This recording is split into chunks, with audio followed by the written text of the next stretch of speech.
প্রশ্ন নাম্বার ৯৯। ফিতনা ফাসাদের সময় মুসলিমদের কর্তব্য কেমন হবে দলিল সহ প্রমাণ করো।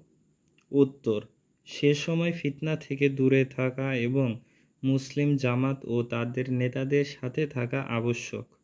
উক্ত বিষয়ে করণীয় কী হবে তা সুদক্ষ পারদর্শী আলেমদের নিকট থেকে জেনে নেওয়া জরুরি। আল্লাহ তাআলা বলেন, আর যখন তাদের নিকট কোনো শান্তি বা ভীতিকর বিষয় এসে যায় তখন তারা সেটা প্রচার করতে থাকে। আর যদি তারা সেটা পৌঁছে দিত রসূল পর্যন্ত কিংবা তাদের শাসক পর্যন্ত, তখন অনুসন্ধান করে দেখা যেত সেসব বিষয় যা তাতে রয়েছে অনুসন্ধান করার মতো। বস্তুত তোমাদের প্রতি আল্লাহর অনুগ্রহ ও করুণা যদি না হতো তবে অল্প সংখ্যক ব্যতীত তোমরা শয়তানের অনুসরণ করতে। ৪ নম্বর সূরা, সূরা আন-নিসা এর ৮৩ নম্বর আয়াত।